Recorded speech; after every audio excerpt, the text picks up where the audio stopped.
ದೊಡ್ಡವರು ಇಲ್ಲಿ, ಯಾರು ದೊಡ್ಡವ್ರು ಯಾರು ಚಿಕ್ಕರು, ಯಾರು ಮಾಡದೇ ಇರೋ ಸಾಧನೆ ಅಂತೂ ಯಾರು ಮಾಡಿಲ್ಲ.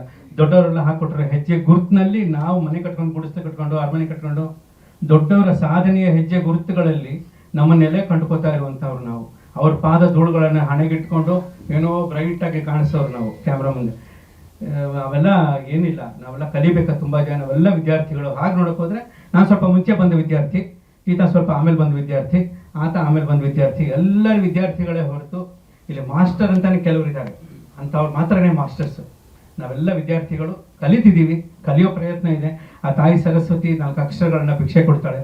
ಇವತ್ತುವರೆಗೂ ಬರೆಯುವಾಗ ಒಂದು ಖಾಲಿ ಪೇಪರು, ಒಂದು ಇಂಕ್ ಪೆನ್ನು ಇಟ್ಕೊಂಡು ಕೂತ್ಕೊಂಡ್ರೆ ಬರೆಯೋ ಒಂದು ಕ್ಷಣದ ಮುಂಚೆ ಕೂಡ ಇದು ಯಾವುದೇ ರೀತಿಯ ನಾವು ಮಾಡಸ್ಟಿ ಇಲ್ಲ, ತೋರಿಕೆ ಮಾತಲ್ಲ. 1 ನಿಮಿಷ ಮುಂಚೆ ಕೂಡ ಯಾವ ಸಾಲು ಬರೀಬೇಕು, ಏನು ಬರೀಬೇಕು ಅನ್ನೋ ಯಾವ ಪ್ರಿಪರೇಷನ್ ಇರಲ್ಲ. ಎಲ್ಲ ತಲೆಬುಡೆ ಖಾಲಿ ಮಾಡ್ಕೊಂಡು ಕಂಪ್ಲೀಟ್ ಖಾಲಿ ಮಾಡ್ಕೊಂಡು ಕೂತ್ಕೋಬೇಕು ಅಲ್ಲಿ. ಆ ಕ್ಷಣದಲ್ಲಿ ಒಂದು ಸರೆಂಡರ್ ಆಗಬೇಕು ಅಷ್ಟೇ. ಆಗ ಡೈರೆಕ್ಟರ್ ಇರೋ ಥಾಟು, ಇವ್ರು ಕೊಟ್ಟಿರೋ ಟ್ಯೂನು, ಅದು ಇದು ಎಲ್ಲ ಸೇರಿ ಒಂದಷ್ಟು ಸಾಲುಗಳು ಬೇಕು. ಭಗವಂತ ಕೊಡೋ ಭಿಕ್ಷೆ ಅಂತ ನನ್ನ ಭಾವನೆ. ಒಂದೊಂದು ಸಾಲು ಕೂಡ ದೇವರು ಕೊಡೋ ಭಿಕ್ಷೆ. ಆ ಭಿಕ್ಷಾನ್ನ ತಗೊಂಡು ನಾವು ಬದುಕ್ತಿರುವಂಥ ಈ ಕಾಲದಲ್ಲಿ ಯಾಕೆ ಕಾಲರ್ ಮೇಲೆ ಕೈ ಹೋಗ್ಬೇಕು? ಅದಕ್ಕೆ ಒಂದು ಸಾಲು ಬರ್ತಿದ್ದೆ ನಾನು ಚಿತ್ರರಂಗ ಬಂದ ಆರಂಭದಲ್ಲೇ, ಕಾಲು ಒತ್ತಿ ಬದುಕಬೇಡ, ಕಾಲರೆತ್ತಿ ಬದುಕಬೇಡ, ಕಾಲ ನಂಬಿಕೊಂಡು ಬದುಕು ಅಂತ. ನಿಜವಾಗ್ಲು ನೋಡಿ, ವಾಚು ಇಲ್ಲ ನನ್ನ ಕೈಯಲ್ಲಿ, ವಾಚು ಕಟ್ಟಲ್ಲ, ಕಾಲರು ಇಲ್ಲ ನನಗೆ. ಇನ್ನೂ ಎಲ್ಲದಕ್ಕಿಂತ ಇಂಪಾರ್ಟೆಂಟ್ ವಿಷಯ ಯಾರು ಗಮನಿಸ್ತಾ ಇರೋದು, ನನ್ನ ಶರ್ಟು ಪ್ಯಾಂಟಿಗೆ ಜೇಬೇ ಇರಲ್ಲ.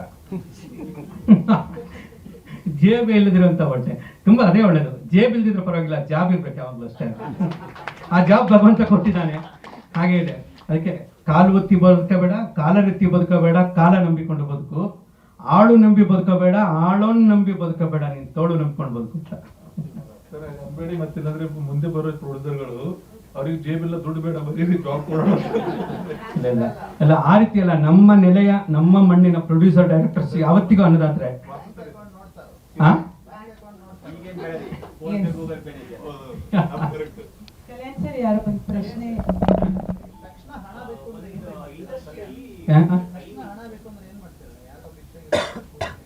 ಸುತ್ತ ನಮ್ ಜನ ಇರುವಾಗ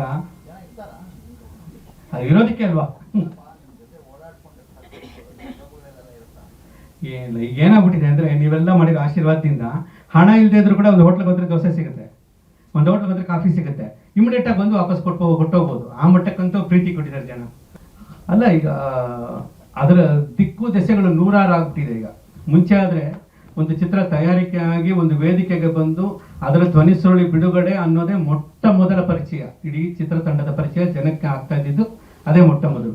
ಈಗ ಶುರು ಮಾಡ್ತಿದ್ದಂಗೆ ಅದೆಲ್ಲ ಫ್ಯಾನು AC ಎಲ್ಲ ಆಗೋಗ್ಬಿಟ್ಟಿದೆ. ಹಾಗಾಗಿ ಇಡೀ ಪ್ರಪಂಚ ವ್ಯಾಪಿಸಿಕೊಡುತ್ತೆ. ಇವತ್ತಿನ ದಿವಸ ಇರುವಂಥ ಈ ಇಂಥದ್ದು ವೈಫೈನ ಮೀರಿದಂಥದ್ದು ಸ್ಪೀಡ್ಗಳಿದೆ ಇವಾಗ. ನೀವೇನೋ ಅಲ್ಲೊಂದು ಆರಂಭ ಮಾಡಿದ್ರಿ ಅಂದರೆ ನೀವು ನಿಮ್ಮ ಮನೆಗೆ ಹೋಗೋಕ್ಕೆ ಮುಂಚೆ ಎಲ್ಲರೂ ಅದರ ಡೀಟೇಲಿಂಗ್ ಹೇಳ್ತಾರೆ ತಮಗೆ. ಆ ಮಟ್ಟಕ್ಕೆ ಎಲ್ಲ ರೀಚಿಂಗ್ ಇರೋವಾಗ ಈಗ ಅದಕ್ಕೋಸ್ಕರನೇ ಈಗ ಸಿನಿಮಾ ರಿಲೀಸ್ ಆದ್ಮೇಲೆ ಹಾಡುಗಳನ್ನ ರಿಲೀಸ್ ಮಾಡೋದು ಎಷ್ಟೋ ಕಾರ್ಯಕ್ರಮಗಳಾಗಿದೆ ಅಲ್ವಾ ಸರ್. ಸಿನಿಮಾ ಬಿಡುಗಡೆ ಆಗ್ಬಿಟ್ಟಿರುತ್ತೆ, ಆಮೇಲೆ ಯೂಟ್ಯೂಬಲ್ಲಿ ಒಂದು ಸಾಂಗ್ ರಿಲೀಸ್ ಆಗುತ್ತೆ, ಆ ಥರ ಎಲ್ಲ ಆಗ್ತದೆ. ಹಾಗಾಗಿ ಈ ಟ್ರಂಪ್ ಕಾರ್ಡ್ ಅನ್ನೋದು ಎವ್ರಿ ಸೆಕೆಂಡು ಆಗ್ತಾನೆ ಇದೆ, ಆಗ್ತಾನೆ ಇರುತ್ತೆ. ಈ ಟೆಕ್ನಾಲಜಿ ಈ ರೀತಿ ಎಲ್ಲಿವರೆಗೂ ಹೋಗ್ತಾ ಇರುತ್ತೋ ಅದ್ರ ಜೊತೆಗೆ ಬಳಸ್ಕೊಂಡು ನಾವು ಬೆಳೆಸ್ಕೊಂಡು ಹೋದರೆ ನಮ್ಗೆ ಸಮಾಧಾನ. ಸ್ವಲ್ಪ ನಾವೇನಾದ್ರೂ ಅದೆಲ್ಲ ಸೈಡ್ಗೆ ಉಳಿಸ್ಕೊಂಡು ಹೋಗ್ಬಿಟ್ರೆ ನಮ್ಮನ್ನೆಲ್ಲ ಉಳಿಸ್ಬಿಡುತ್ತೆ ಅಂತ.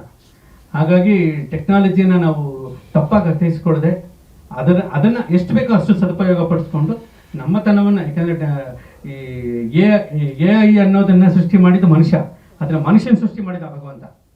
ಸೊ ಮನುಷ್ಯ ಸೃಷ್ಟಿನೇ ಯಾವತ್ತೂ ಕೂಡ ನೆಲೆಯಾಗಿ ನಿಲ್ಲುವಂಥ ಕ್ರಿಯೇಷನ್. ಅದನ್ನು ಭದ್ರವಾಗಿ ಇಟ್ಕೊಂಡು AI ಅಂತದ್ದು ಬೇರೆ ಟೆಕ್ನಾಲಜಿ ಬಳಸ್ಕೊಂಡಾಗ ಪ್ರತಿ ಹೆಜ್ಜೆನೂ ಟ್ರಂಪ್ ಕಾರ್ಡ್ ಆಗಿ ಬರುತ್ತೆ ಅಂತ ನನ್ನ ನಂಬಿಕೆ.